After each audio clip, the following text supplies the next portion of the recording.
Hello साथियों और प्यारे बच्चों, मैं विराम फिजिक्स की क्लास 12 में आज लेक्चर 3 पर हम चर्चा करेंगे।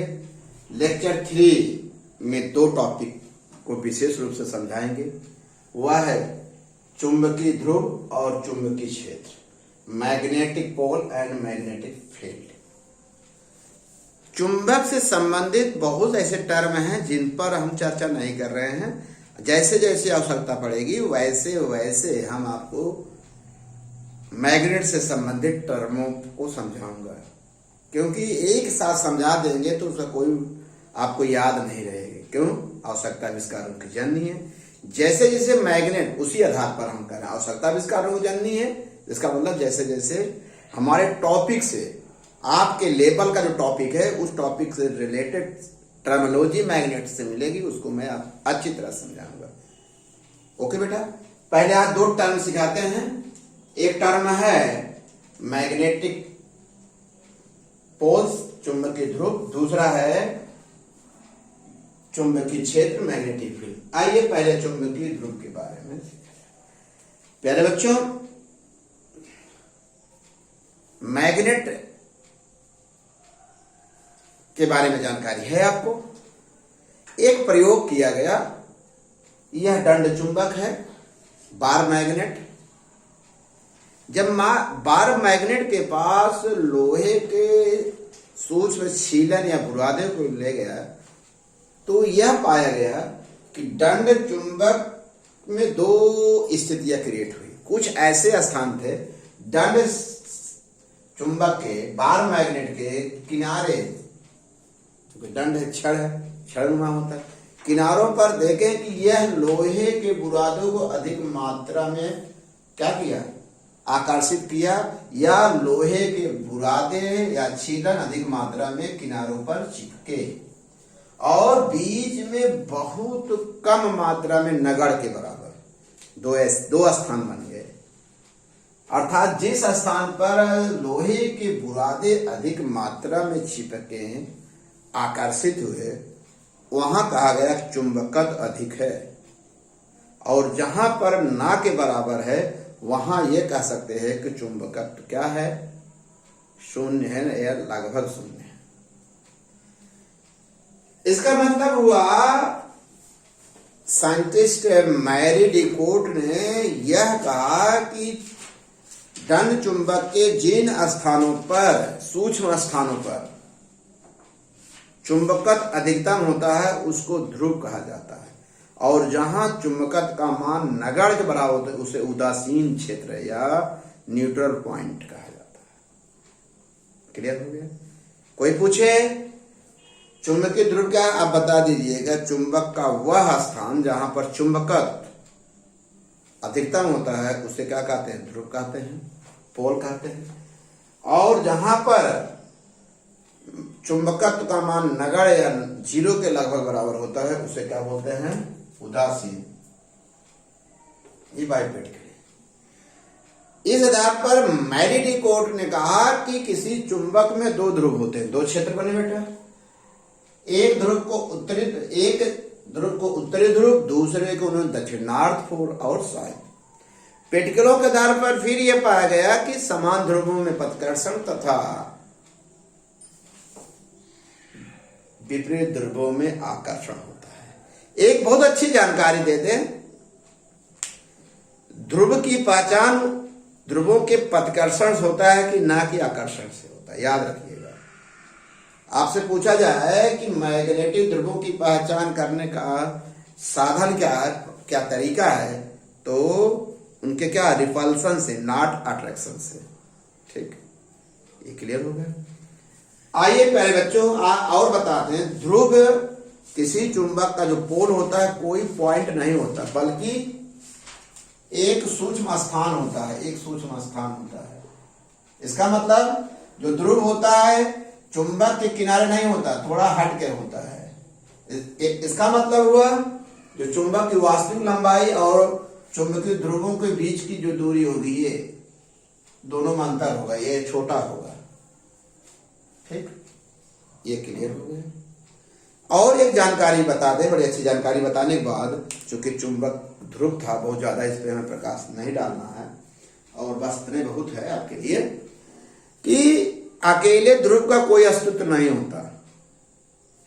मतलब कोई चुंबक होगा उसमें दो पोल अवश्य होंगे, अकेले ध्रुव का कोई अस्तित्व नहीं होगा। जैसे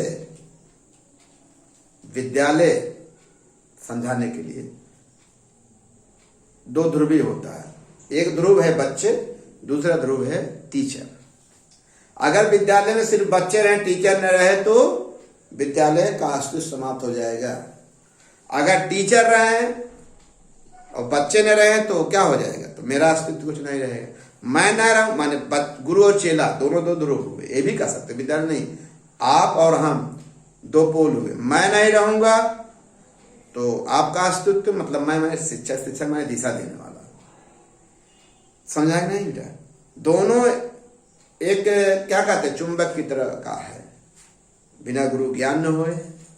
और रही बात हम किसको ज्ञान देंगे जब सामने वाला ही नहीं रहेगा, तो हमारे आपका भी जो बीच का संबंध है ये भी एक चुंबक की तरह है। मैं अभी बात समझ में आएगा, उत्तरी ध्रुव का कार्य कर रहा हूं उस समय, आप दक्षिण ध्रुव, बाद में समझाते हैं, पहले इतने सीखिए, जब चुंबकीय बार रेखाएं बताएंगे तब। ठीक है, विद्यालय की बात, और विद्यालय में जो ध्रुवी है, एक साउथ पोल एक नॉर्थ पोल।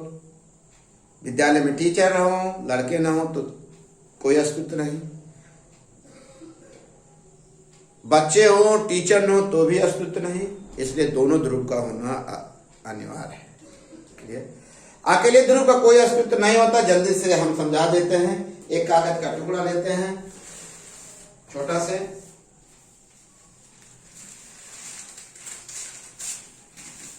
समझाने के लिए बेटा। ये मान लीजिए, कल्पना करना है, सीखना है, समझना है। ये क्या है? एक चुंबक है, यानी यस है। इसको जैसे ही तोड़ेंगे इसमें अपने आप यानी यस बन जाएगा। फिर तोड़ दीजिए, अपने आप यानी यस बनता चला जाएगा। तोड़ते तोड़ते प्यारे बच्चों, अगर इसको तोड़ते तोड़ते इतना छोटा कर दीजिए कि मालिक्यूल बना दीजिए, अणु बना दीजिए, तो भी उसमें यानी यस बनेगा। फिर अगर एटम के रूप दे दीजिए तो भी क्या बनेगा? यानी यस का निर्माण अपने हो जाए, क्योंकि ये कथन है कि अकेले ध्रुव का कोई अस्तित्व नहीं होता। इसका मतलब एटम भी एक प्रकार का मैग्नेट है। इन अणुओं परमाणुओं से हम लोग बने हुए हैं, पूरे संसार की रचना है। तो इसका क्या मतलब हुआ? संसार की हर वस्तु में मैग्नेटिक गुण होता है। मैग्नेट, आप भी मैग्नेट है, हम भी मैग्नेट है। क्यों? क्लियर हुआ ना? अकेले ध्रुव का अस्तित्व नहीं है। जब एटम बनेगा, मॉलिक्यूल्स बनेंगे, सब मैग्नेट होंगे, तो माने अणुओं परमाणुओं से जिसकी संरचना हो, जिन जिन की हुई है, सब मैग्नेट है। क्लियर? एक बात ये क्लियर हो गया, अकेले ध्रुव का कोई अस्तित्व नहीं होता, ध्रुव के बारे में हो गया। और एक बहुत टेक्निकल पॉइंट हो गया कि उसकी पहचान उसके रिपल्सन से होता है। ध्रुव का निर्धारण कैसे किया? ध्रुव कोई पॉइंट, चुंबक में ध्रुव कोई पॉइंट नहीं होता, एक सूक्ष्म क्षेत्र होता है। ओके बेटा, आइए दूसरे पॉइंट की चर्चा करता हूं, मैग्नेटिक फील्ड। बहुत इंपॉर्टेंट टॉपिक है, जल्दी से बता देता हूं। और अब आपका कोर्स स्टार्ट हो रहा है, आपके लेवल से कोर्स मैग्नेटिक फील्ड के बाद स्टार्ट करेंगे। आइए, मैग्नेटिक फील्ड क्या है?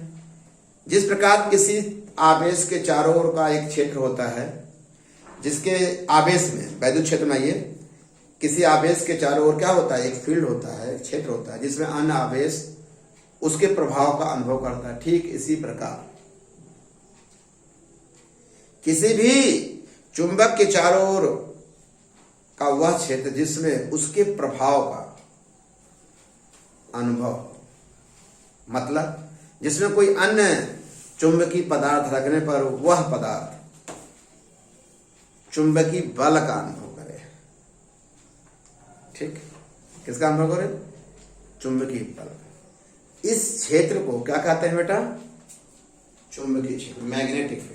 क्लियर शब्दों में, जिस प्रकार ये कहिए ना कहिए कोई बात, किसी चुंबक के चारों ओर का वह क्षेत्र जिसमें उसके प्रभाव दिखता हो, दृष्टिगोचर होता हो, या कोई अन्य चुंबकीय पदार्थ है उसके प्रभाव का अनुभव करता हो, चुंबकीय क्षेत्र।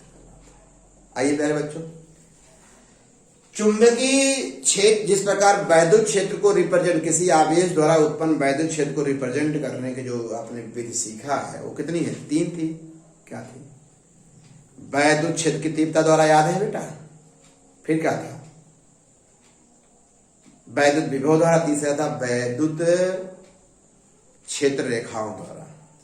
उसी प्रकार यहां इस चैप्टर में चुंबकीय क्षेत्र को, किसी चुंबक द्वारा उत्पन्न चुंबकीय क्षेत्र को रिप्रेजेंट करने की जो यहां है सिर्फ एक विधा है, चुंबकीय क्षेत्र रेखाओं द्वारा। जो आपको हमको सिखाना है क्या? चुंबकीय क्षेत्र रेखाओं द्वारा चुंबकीय क्षेत्र को रिप्रेजेंट किया जाता है। इसका मतलब हुआ प्यारे बच्चों, जो मेरा नेक्स्ट लेक्चर होगा वो होगा चुंबकीय क्षेत्र रेखाएं क्या है। ओके प्यारे बच्चों, जल्दी से हम बता दें, आपने मैग्नेटिक पोल, मैग्नेटिक फील्ड को अच्छी तरह से सीख लिया। ओके प्यारे बच्चों, बढ़िया से इसका नोट्स बना लीजिएगा, समझ लीजिएगा, ये सिर्फ टर्मिनोलॉजी है। ओके बेटा।